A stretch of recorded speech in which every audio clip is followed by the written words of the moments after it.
नमस्कार दोस्तों, सरकारी सर्विस में आप सभी का स्वागत है। आज के इस वीडियो में हम पॉलिटी की टेस्ट सीरीज देखेंगे जिसमें Indian polity by M Laxmikanth. इस बुक में से जो पहला चैप्टर है मतलब हिस्टोरिकल बैकग्राउंड, इसके सारे एमसीक्यूज आज हम देखेंगे। हिस्टोरिकल बैकग्राउंड इस चैप्टर का आपको मॉडर्न इंडियन हिस्ट्री और इंडियन पॉलिटी इन दोनों सब्जेक्ट में फायदा होगा। ये पूरा चैप्टर मैंने 43 एमसीक्यूज में कंप्लीट किया है। मतलब 43 एमसीक्यूज में आपके सारे बेसिक कंसेप्ट इसमें से क्लियर हो जाएंगे और एंड में आपको नोट्स किस तरीके से बनाने हैं ये भी आपको बताऊंगा। आज के इस टेस्ट के कुछ क्वेश्चंस मैंने ऑब्जेक्टिव इंडियन पॉलिटी बाय मैग्रो हिल पब्लिकेशन इस बुक से लिए हैं और बाकी क्वेश्चन मैंने खुद डिफिकल्टी लेवल के हिसाब से डिजाइन किए हैं। तो इस टेस्ट का आपको बहुत ज्यादा फायदा होगा और ये बुक आपको डिस्क्रिप्शन बॉक्स में मिल जाएगी ताकि आप हमारे टेस्ट सीरीज के आगे जाकर कुछ पढ़ाई कर सको और अगर आपकी एग्जाम पास में होगी तो आप ज्यादा से ज्यादा कंटेंट कवर कर सको। इसके साथ साथ मैं इंडियन ज्योग्राफी और इंडियन इकोनॉमी एमसीक्यूज की भी बुक्स दे दूंगा ताकि पैरेलली हमारे सीरीज के साथ आप वो भी कवर कर सको। तो चलिए दोस्तों, मैं आपको सबसे पहले आज के टेस्ट के कुछ रूल्स बताऊंगा। ये टेस्ट शुरू करने से पहले आपके पास दो पेजेस होने चाहिए। एक पेज जिसके ऊपर आपके आंसर्स लिखोगे और दूसरा पेज जिसके ऊपर आप कुछ नोट्स बनाओगे। मतलब अगर कोई आपको नई चीज मिलती है तो आप डेफिनेटली नोट करके रखना ताकि आप अपने फाइनल नोट्स में उसे ऐड कर सको। दूसरी चीज, आपको 43 क्वेश्चन मिलेंगे, मतलब 43 मार्क्स का ये पेपर रहेगा और आपको जेन्युइनली सारे क्वेश्चन सॉल्व करने हैं ताकि आप अपने आप को जज कर पाओ कि आपकी कितनी पढ़ाई हुई है और कितनी बाकी है। आपके सामने जब कोई क्वेश्चन आएगा तब आपको पॉज करना होगा और उसका आंसर निकालना होगा। जब आप फिर प्ले करोगे तब मैं आपको उस क्वेश्चन का फाइनल आंसर बताऊंगा और वही आंसर क्यों सही है ये एक्सप्लेन भी करूंगा। अगर उस क्वेश्चन के रिलेटेड कुछ बेसिक कंसेप्ट्स रहेंगे तो वो भी मैं आपको बताऊंगा। तो चलिए फिर आज की ये टेस्ट शुरू करते हैं। सबसे पहला question, consider the following statements. Under the government of India act 1919 the Indian legislature was made more representative and for the first time bicameral. Second statement, the government of India Act 1935 prescribed a federation taking the provinces and Indian states as units। इसमें से आपको बताना है कि कौन सा statement सही है। only one, only two, both A and B, neither A nor B। आप पॉज करके इसका आंसर दे सकते हो। दोस्तों इसका आंसर है कि बोथ स्टेटमेंट्स आर करेक्ट क्योंकि गवर्नमेंट ऑफ इंडिया एक्ट 1919 को उनका फर्स्ट टाइम ऐसा ऑब्जेक्टिव था कि इंडिया में एक रिस्पॉन्सिबल गवर्नमेंट लेकर आए और गवर्नमेंट ऑफ इंडिया एक्ट 1919 में ही बाइकैमरलिज्म भी इंट्रोड्यूस हुआ था। बाइकैमरलिज्म मतलब अपर हाउस और लोअर हाउस। उस टाइम जो इंडियन लेजिस्लेटिव काउंसिल था तो उसे अपर हाउस और लोअर हाउस इसमें डिवाइड किया था। तो फर्स्ट स्टेटमेंट बिल्कुल सही है। और गवर्नमेंट ऑफ इंडिया एक्ट 1935 के तहत ऑल इंडिया फेडरेशन फॉर्म किया था जिसमें प्रोविंसेस और प्रिंसली स्टेट्स एक यूनिट की तरह काम करेंगे और फेडरल लिस्ट, प्रोविंशियल लिस्ट और कंकरेंट लिस्ट ऐसा डिवाइड भी किया था जिसके ऊपर वो इंडिपेंडेंटली काम कर सके। लेकिन आपको एक नोट करना पड़ेगा कि ये फेडरेशन कभी एग्जिस्टेंस में आया नहीं क्योंकि प्रिंसली स्टेट्स ने फेडरेशन ज्वाइन करने से मना कर दिया था। Second question, the companies rule extended in India from. Option A 1773 to 1858, 1858 to 1947, 1773 to 1947 और लास्ट ऑप्शन 1600 टू 1858। इसका स्ट्रेट फॉरवर्ड आंसर है 1773 टू 1858 क्योंकि द कंपनीज रूल का जो फर्स्ट एक्ट था रेगुलेटिंग एक्ट 1773 तो उससे कंपनीज रूल स्टार्ट हुआ और 1858 मतलब जो रिवॉल्ट ऑफ 1857 था जिसे सिपाही म्यूटिनी भी कहते हैं, तब ब्रिटिश को लगा कि इंडिया में एक गुड गवर्नमेंट लाने की जरूरत है और कंपनी की पूरी पावर्स क्राउन को ट्रांसफर कर दी गई और क्राउन रूल चालू हुआ था। तो अगर क्वेश्चन ऐसा आता है कि क्राउन रूल इंडिया में कब से था तो 1858 से लेकर इंडिपेंडेंस तक मतलब 1947 तक। इसमें जो लास्ट ऑप्शन आप देख सकते हो 1600, इसमें आप कंफ्यूज हो सकते हो क्योंकि ब्रिटिश इंडिया में as a traders first time 1600 में आए थे लेकिन एज अ रूलर मतलब कंपनी का जो रूल था वो ऑफिशियली 1773 को स्टार्ट हुआ था। तो इस क्वेश्चन का आंसर है ऑप्शन ए। अब देखेंगे third question, which act is called as act of settlement. Regulating act of 1773, पिट्स India act of 1784, charter act of 1833 और चार्टर एक्ट ऑफ 1853। दोस्तों इसका आंसर है पिट्स इंडिया एक्ट ऑफ 1784 क्योंकि फर्स्ट टाइम जो crown rule का act था regulating act of 1773 तो उस एक्ट के डिफेक्ट सही करने के लिए ब्रिटिश ने एक अमेंडमेंट पास किया था जो था अमेंडिंग एक्ट ऑफ 1781 जिसे एक्ट ऑफ सेटलमेंट कहते हैं। तो इसके तुरंत बाद ही पिट्स इंडिया एक्ट 1784 आया था जिसमें कुछ चेंजेस आप देख सकते हो। Question number 4, which of the following are the principal features of government of India act 1919। Introduction of dyarchy in the executive government of the provinces, introduction of separate communal electorate for Muslims, devolution of legislative authority by the centre to the provinces, expansion and reconstitution of central and provincial legislature। इसमें आपको correct option choose करने हैं। First option 1, 2 and 3, 2, 3 and 4, 1, 2 and 4 और 1, 3 and 4। दोस्तों इसका answer है option D 1, 3 and 4। First option ये है कि introduction of dyarchy in the executive government of the provinces, ये से करेक्ट स्टेटमेंट है। गवर्नमेंट ऑफ इंडिया एक्ट 1919 में स्टेट में डायरची आई थी और गवर्नमेंट ऑफ इंडिया एक्ट 1935 में यही स्टेट की डायरची उन्होंने सेंटर में शिफ्ट कर दी थी। तो first option is correct. Second option introduction of separate communal electorate for Muslims, तो ये बिल्कुल गलत है क्योंकि ये 1909 में आया था जिसे मॉर्ले मिंटो रिफॉर्म्स भी कहते हैं। तो ये 1919 में नहीं 1909 में आया था, तो ये ऑप्शन गलत है। Third option devolution of legislative authority by the centre to the provinces, तो ये भी सही आंसर है। Expansion and reconstitution of central and provincial legislature, तो ये भी एम लक्ष्मीकांत ने उन्होंने सेपरेट पॉइंट दिया है। तो स्टेटमेंट 1, 3 and 4 बिल्कुल सही है, मतलब option D. Fifth question, supreme court at Calcutta was established by which of the following act? Option A regulating act of 1773, पिट्स India act of 1784, charter act of 1833, charter act of 1853। आप इसे pause करके answer दे सकते हो। ये बहुत ही straight forward और static question है कि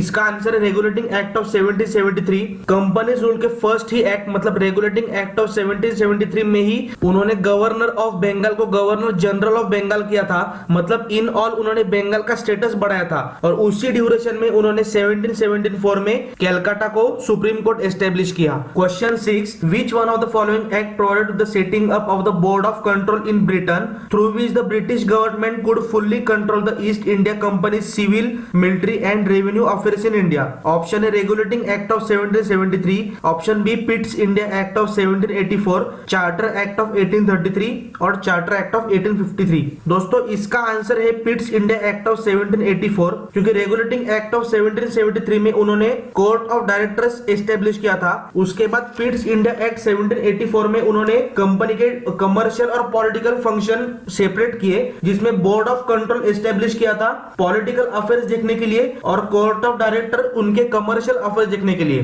तो इसका ऑप्शन है B Pitts India act of 1784। Question number 7, match the pairs. दोस्तों आप ये वीडियो पॉज करके ठीक से मैच करके आंसर दे देना। मैं सीधा एक्सप्लेनेशन स्टार्ट करता हूँ। The government of India act 1935। सबसे पहले आपको राइट कॉलम मतलब जो प्रोविजन सारे पढ़ने होंगे। तो जो सबसे ज्यादा मैच हो रहा है वो है इंट्रोडक्शन ऑफ प्रोविंशियल ऑटोनॉमी, क्योंकि गवर्नमेंट ऑफ इंडिया एक्ट 1935 के टाइम पर सेंटर में डायरची हुई थी और प्रोविंसेस को ऑटोनॉमी मिल चुकी थी। Second act Indian council act of 1909, ये मैंने पहले भी आपको बताया था कि 1909 को कम्युनल रिप्रेजेंटेशन मुस्लिम्स का हुआ था। तो इसका ऑप्शन आप फिफ्थ देख सकते हो, introduction of separate electorates for Muslim. जो थर्ड एक्ट है the government of India act 1919, इसको मैच करने वाला प्रोविजन है कि introduction of dyarchy in provinces, ये भी हमने देख लिया है। और तो लास्ट ऑप्शन है the government of India act 1858, जिसका ऑप्शन 1 है, मतलब transfer of power from East India Company to British crown. ये सिपाही म्यूटिनी के टाइम पर हुआ था, मतलब रिवॉल्ट ऑफ 1857 के टाइम पर ये ट्रांसफर हो चुका था। तो इस क्वेश्चन का आंसर है ऑप्शन बी।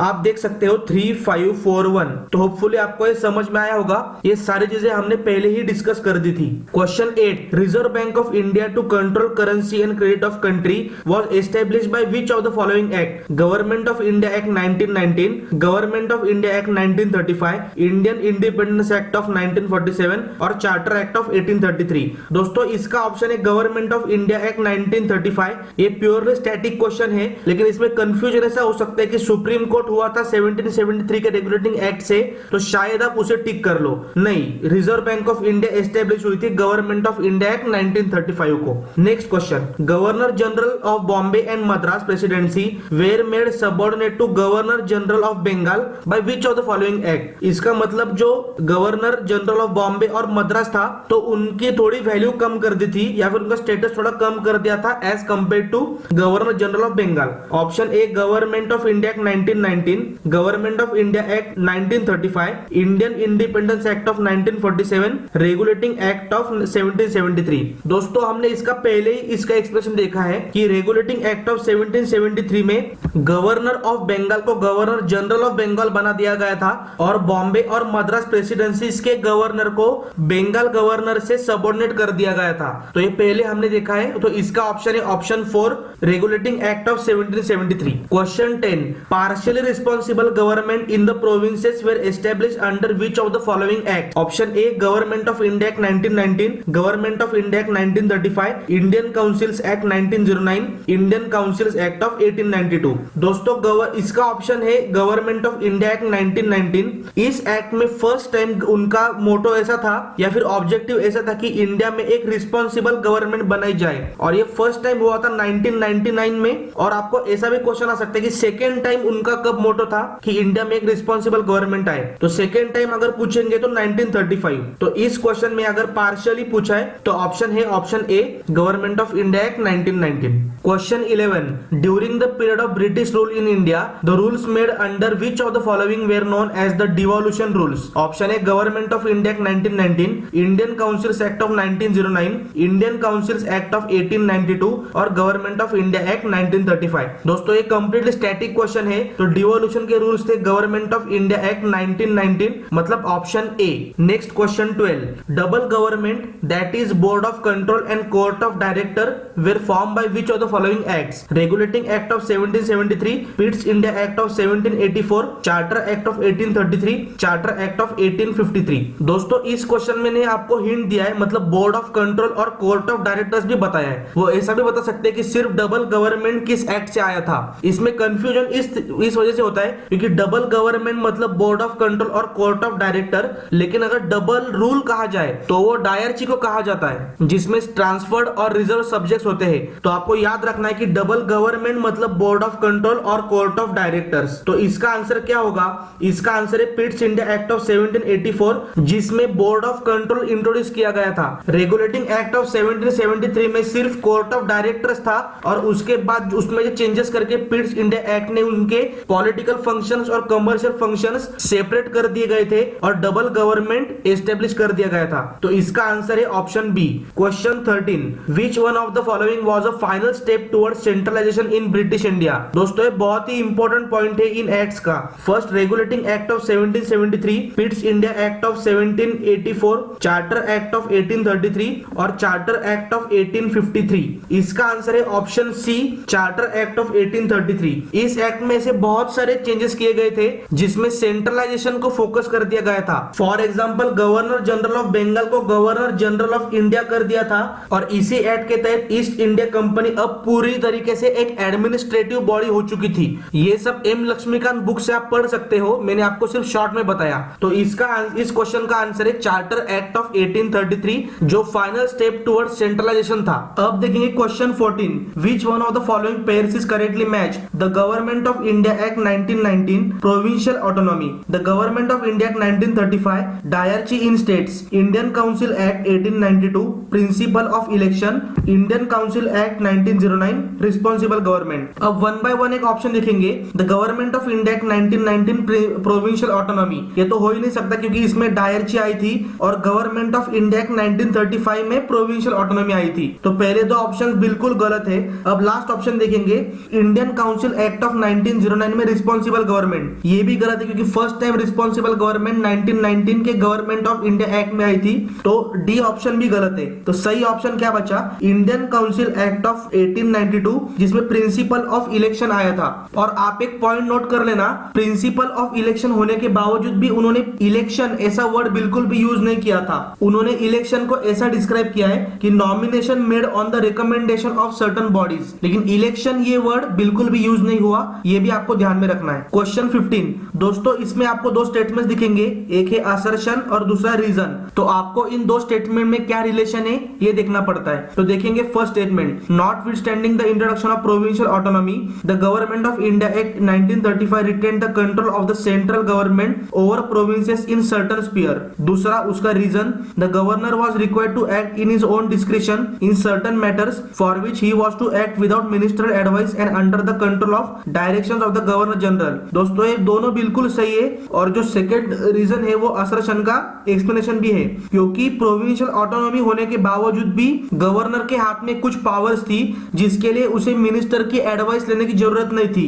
तो कहने के लिए वो था प्रोविंशियल ऑटोनॉमी लेकिन उसके बावजूद भी गवर्नर के हाथ में कुछ पावर्स थी. तो इसका ऑप्शन है both A and R R individually true and R is a correct explanation of A.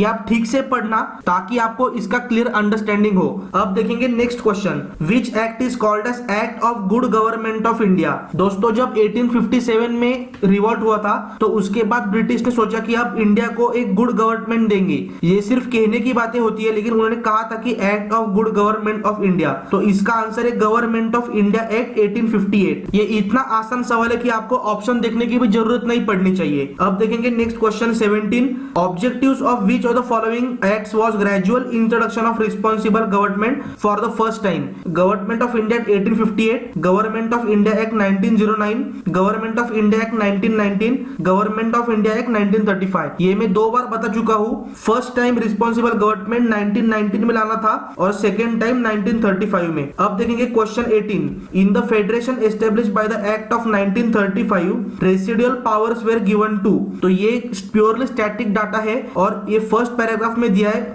M Laxmikant के, जहां पर 1935 एक्ट स्टार्ट होता है कि रेसिडुअल पावर्स वाइसरॉय के पास रहेंगी। Question number 19, match the list 1 and list 2। दोस्तों ये लिस्ट ठीक से पढ़ लेना, मैं सीधा आपको आंसर पर लेकर जाऊंगा। तो मैं एक्सप्लेनेशन शुरू करता हूँ। गवर्नमेंट ऑफ इंडिया एक्ट 1858, इस एक्ट में appointment of secretary of state for India हो चुका था, मतलब जब गुड गवर्नमेंट एस्टेब्लिश हुई थी, और इसी टाइम पर वाइसरॉय भी आया था और काउंसिल ऑफ इंडिया भी आया था। Second option, Indian council act of 1861, इसमें beginning of representation and legislative devolution हुआ था, मतलब डिसेंट्रलाइजेशन की प्रोसेस 1861 में हुई थी, ये आपको ध्यान में रखना है। इंडियन काउंसिल एक्ट ऑफ 1909, आपको तो पता ही कि कम्युनल रिप्रेजेंटेशन इसमें हुआ था, जिसे मॉर्ले मिंटो रिफॉर्म्स भी कहते हैं। और लास्ट एक गवर्नमेंट ऑफ इंडिया एक्ट 1919, जिसमें डायरची आई थी स्टेट्स में, तो ये भी आपको पता है। तो इस हिसाब से ऑप्शन है ऑप्शन बी 2, 3, 5, 4। अब देखेंगे question 20, dyarchy dual system of government was introduced in which of the following act. दोस्तों आपको ऑप्शन देखने की जरूरत भी नहीं है।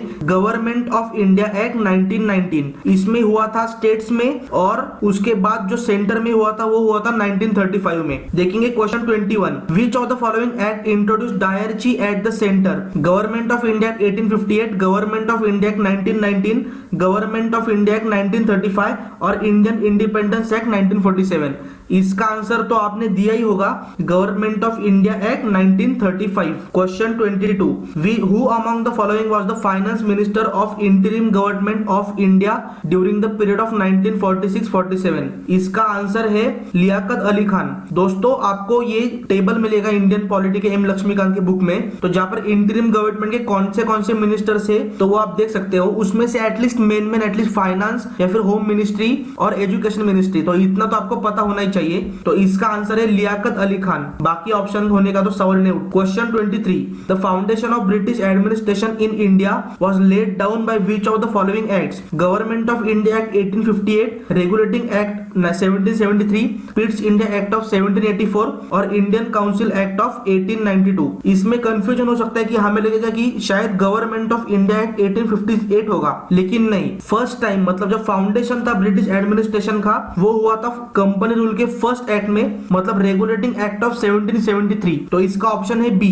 अब देखेंगे question 24, Indian statutory commission period of British India के टाइम का is popularly known as cabinet mission, Simon commission, Hunter commission, Sadler commission. इसका ऑप्शन है बी, मतलब साइमन कमीशन। तो साइमन कमीशन क्यों आया था यह पॉलिटी में डिटेल में पढ़ सकते हो, मैं एक शॉर्ट में बताऊंगा। गवर्नमेंट ऑफ इंडिया एक्ट 1919 को रिवाइज करने के लिए 10 साल बाद एक कमेटी आने वाली थी, लेकिन 10 साल से पहले ही मतलब 1927 में ही शायद साइमन कमीशन आया था, जिसमें इंडिया का एक भी कोई रिप्रेजेंटेटिव नहीं था। इसलिए साइमन कमीशन को इंडिया के सारे पॉलिटिकल पार्टीज ने बॉयकॉट किया था। तो ये क्वेश्चन भी ध्यान में रखना, Indian statutory commission, Simon commission. Question 25, who was the first law minister of India. Doctor Baba Saheb Ambedkar मतलब बी आर आंबेडकर, मौलाना अबुल कलाम आजाद, जवाहरलाल नेहरू, सरदार वल्लभ भाई पटेल। ये आप लॉजिक के दम पर भी सॉल्व कर सकते हो, डॉक्टर बी आर आंबेडकर, क्योंकि अगर कोई एजुकेशन रिलेटेड अगर कोई क्वेश्चन होगा तो मौलाना अबुल कलाम आजाद आ सकते थे, और होम मिनिस्ट्री या फिर कोई सिक्योरिटी रिलेटेड क्वेश्चन होता तो सरदार वल्लभ भाई पटेल भी आ सकते थे। लेकिन जब लॉ की बात आएगी और फर्स्ट लॉ मिनिस्टर तो वो थे डॉक्टर बाबा साहेब आंबेडकर, और doctor B R Ambedkar drafting committee के चेयरमैन भी थे। तो ये भी एक इंपॉर्टेंट पॉइंट है। अब देखेंगे next question, question 26, control of government of India transfer from East India Company to British crown by Pitts India act of 1784, government of India act 1858, government of India act 1919, government of India act 1935। ये already explain कर चुका हूं, government of India act 1858, जब British crown को सब powers transfer हो चुकी थी। Which of the following features of Indian independence act 1947 are correct? First point, it abolished the office of secretary of state. Second point, it abolished the office of viceroy. Third point, it abolished the council of India. तो option A 1 and 2, option B 2 and 3, option C 1 and 3 और option 4 all correct. दोस्तों इसके ऊपर ठीक से सोचना और फिर आंसर देना। इसका आंसर है ऑप्शन ए 1 and 2। बहुत सारे लोगों ने करा होगा कि 1, 2 and 3, लेकिन नहीं। इंडिपेंडेंस एक्ट के तहत सेक्रेटरी ऑफ स्टेट अबॉलिश किया था, ऑफिस ऑफ वाइसरॉय भी अबॉलिश किया था, लेकिन काउंसिल ऑफ इंडिया को गवर्नमेंट ऑफ इंडिया एक्ट 1935 के तहत अबॉलिश कर दिया गया था। तो ये क्वेश्चन डेफिनेटली एक इंपॉर्टेंट क्वेश्चन है और ये नोट डाउन कर लेना। इसका ऑप्शन है option 1 and 2। Question 28, bicameralism was introduced for the first time by which of the following act? Government of India act 1858, government of India act 1919, government of India act 1935 और Indian independence act 1947। First time introduce हुआ था 1919 में और bicameralism मतलब Indian legislative council को transfer कर दिया था अपर हाउस और लोअर हाउस में, जो आज की डेट में भी वैलिड है। तो ये फर्स्ट टाइम हुआ था 1919 में। ओके, तो ऑप्शन है B, government of India act 1919। देखेंगे question 29, who was the first Indian to join viceroy's executive council as law member? ये भी एक इंपॉर्टेंट क्वेश्चन है। Option A Raja of Benaras, option B Maharaja of Patiala, option C sir Dinkar Rao, option D Satyendra Prasad Sinha. तो इसका answer है option D, Satyendra Prasad Sinha. इसमें first 3 option भी confuse होंगे क्योंकि वो भी फर्स्ट वाइसरॉय मतलब वो भी लेजिस्लेटिव काउंसिल के पहले 3 मेंबर थे, लेकिन क्वेश्चन में पूछा है वाइसरॉय के एग्जीक्यूटिव काउंसिल का फर्स्ट मेंबर या फिर लॉ मेंबर कौन था? तो इसका आंसर है सत्येंद्र प्रसाद सिन्हा। और एक एडिशनल बात बताना चाहूंगा, ये इंडियन काउंसिल एक्ट 1909 के तहत ये हो गया था, जिसे मॉर्ले मिंटो रिफॉर्म्स भी कहा जाता है, और एक कम्युनल रिप्रेजेंटेशन फॉर मुस्लिम्स उसमें हुआ था। तो ये भी याद रखना कि उस एक्ट में एक बुरी चीज हुई थी तो एक अच्छी चीज भी हुई थी कि इंडियन कोई मेंबर वाइसरॉय के एग्जीक्यूटिव काउंसिल में एक लॉ मेंबर बन चुका था। तो इसका आंसर आप समझ सकते हो ऑप्शन डी। अब देखेंगे question 30, which act introduce communal representation for Muslims that is separate electorate? अभी मैंने आपको बताया, option A Indian council act of 1909, government of India act 1919, government of India act 1935, Indian council act of 1861 और Indian council act of 1892। इसका answer है Morley Minto reforms मतलब Indian council act of 1909, जिसमें Muslims को separate electorate allot किया था। इसका मतलब ऐसा कि मुस्लिम कैंडिडेट को सिर्फ मुस्लिम लोग ही वोट कर सकेंगे, जिसका मोटो था कि इंडियंस की यूनिटी को भंग करे, जिसे आप डिवाइड एंड रूल भी कह सकते हो। अब देखेंगे question 31, government of India act 1919 is also called as Montagu Chelmsford reforms, Morley Minto reforms, act for good government of India, Morley Chelmsford reforms. तो इसका आंसर है Montagu Chelmsford reforms. Indian council act 1909 को क्या कहा जाता है? Morley Minto reforms, और government of India act 1919 को कहा जाता है मॉन्टेग्यू चेम्सफोर्ड रिफॉर्म्स। दोस्तों आपको याद रखना होगा कि मॉन्टेग्यू चेम्सफोर्ड रिफॉर्म जब कहते हैं तो जो फर्स्ट नाम है मॉन्टेग्यू वो होता था सेक्रेटरी ऑफ स्टेट और चेम्सफोर्ड था वाइसरॉय। तो ये भी क्वेश्चन आपको पूछा सकता है कि इसमें से स्टेट सेक्रेटरी ऑफ स्टेट कौन है और वाइसरॉय कौन है?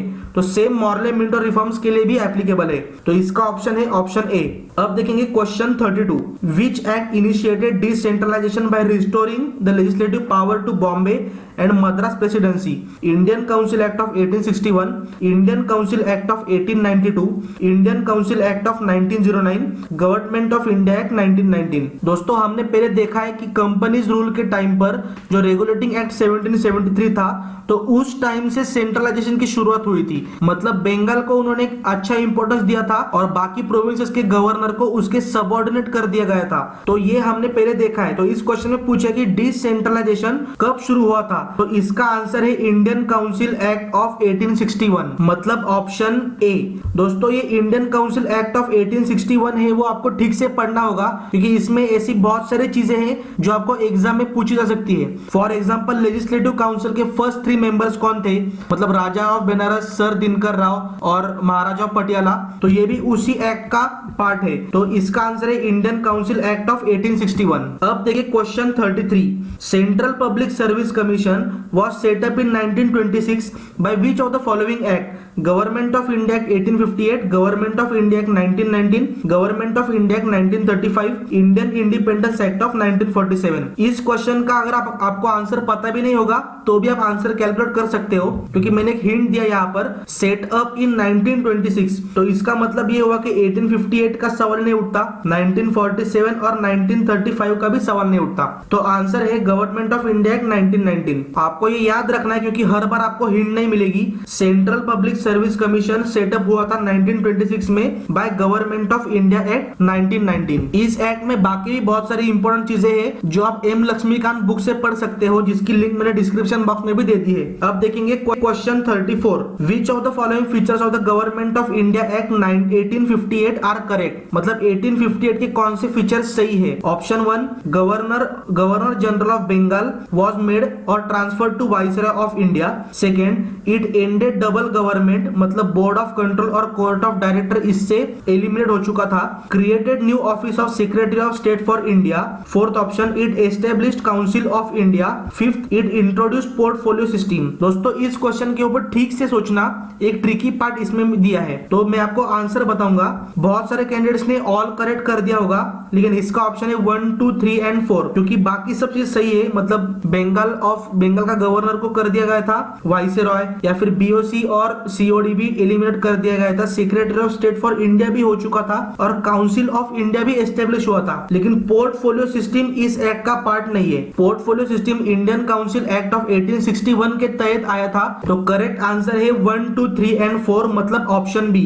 अब देखेंगे question 35, legislative and executive functions of governor general council were separated for the first time by charter act of 1833, charter act of 1853, government of India act 1858, government of India act 1919। दोस्तों ये भी एक बहुत ही ज्यादा इंपॉर्टेंट क्वेश्चन है, और ये act उसी चीज के लिए फेमस है, मतलब चार्टर एक्ट ऑफ 1853, जिसमें गवर्नर जनरल काउंसिल या फिर गवर्नर जनरल की काउंसिल का लेजिस्लेटिव और एग्जीक्यूटिव फंक्शन को डिफरेंशिएट किया गया था। और इसके बाद जो गवर्नर जनरल की लेजिस्लेटिव काउंसिल थी उसका ही बाद में इंडियन लेजिस्लेटिव काउंसिल में रूपांतर हुआ था, और जिसको मिनी पार्लियामेंट की तरह कहा जाता है। तो ये भी एक बहुत इंपॉर्टेंट क्वेश्चन है।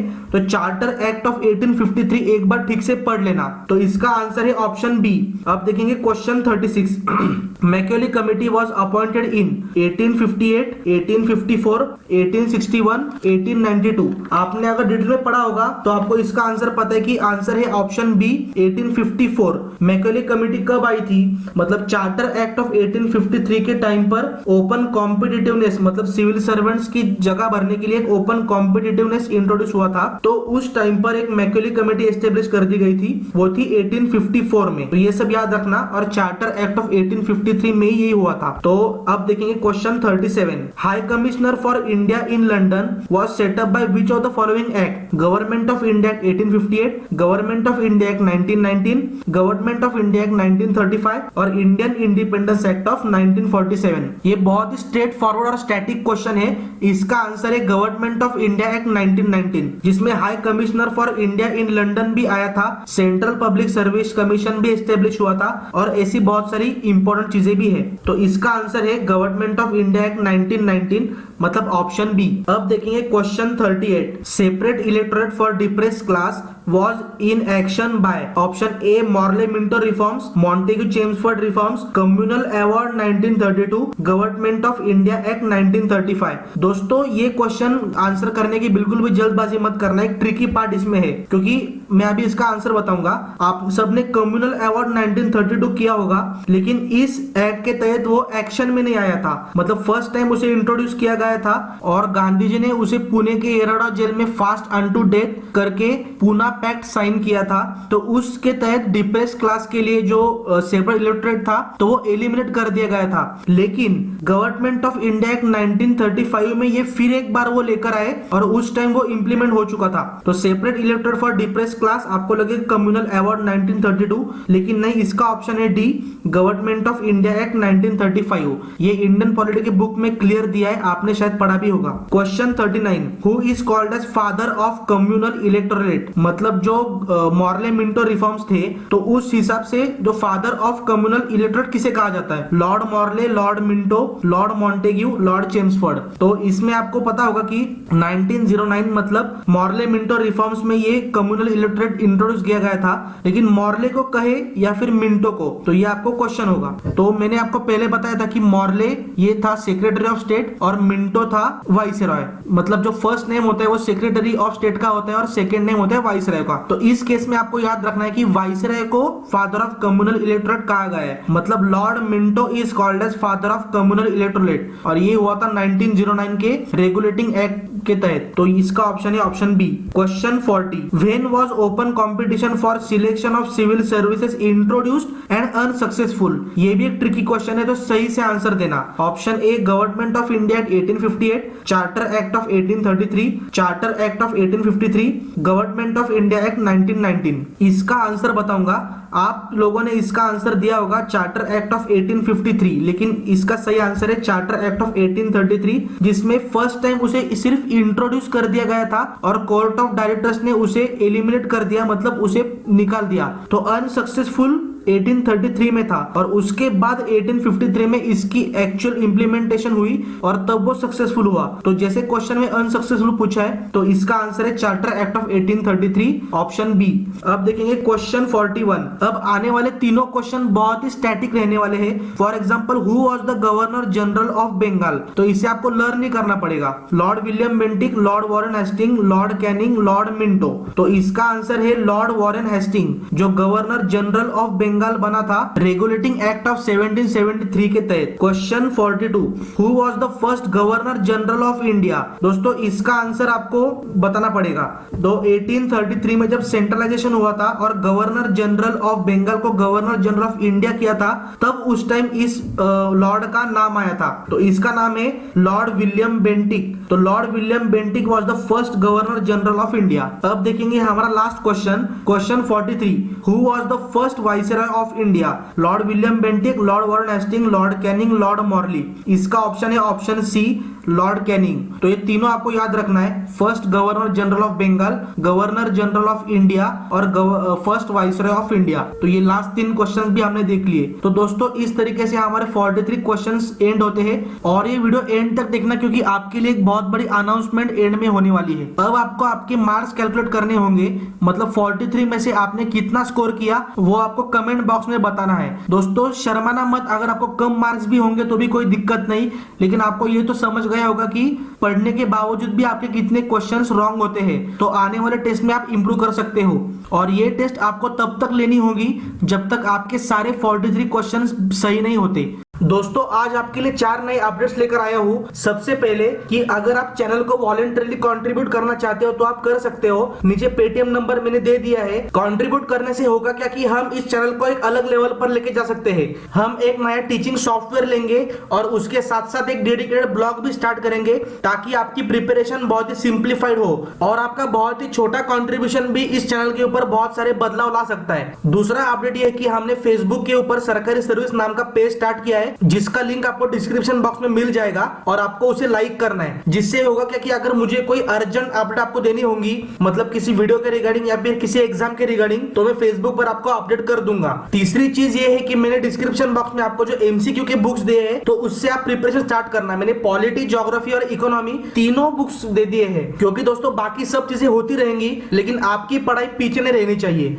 एवरी संडे आपको टाइम टेबल के मुताबिक वीडियोस मिलेंगे, लेकिन उसके साथ साथ आप आपकी इंडिविजुअल एमसीक्यू प्रैक्टिस भी स्टार्ट कर सकते हो। तो डिस्क्रिप्शन बॉक्स में लिंक भी चेक कर लेना। और सबसे एंड में ये बताना चाहूंगा कि मुझे एक लाइक और एक कमेंट देना, क्योंकि पहली बार कुछ नया करने की कोशिश की है तो आपका रिव्यू डेफिनेटली बनता है। वो अच्छा हो या बुरा हो या फिर कोई सजेशन हो, लेकिन कमेंट में वो आपकी राय जरूर बताना। आप ये 4 चीजें कर दो, बाकी सब चीजें हम उस हिसाब से प्लान करेंगे। तो दोस्तों अगले संडे फिर मिलेंगे एक नए टेस्ट के साथ। तब तक जय हिंद।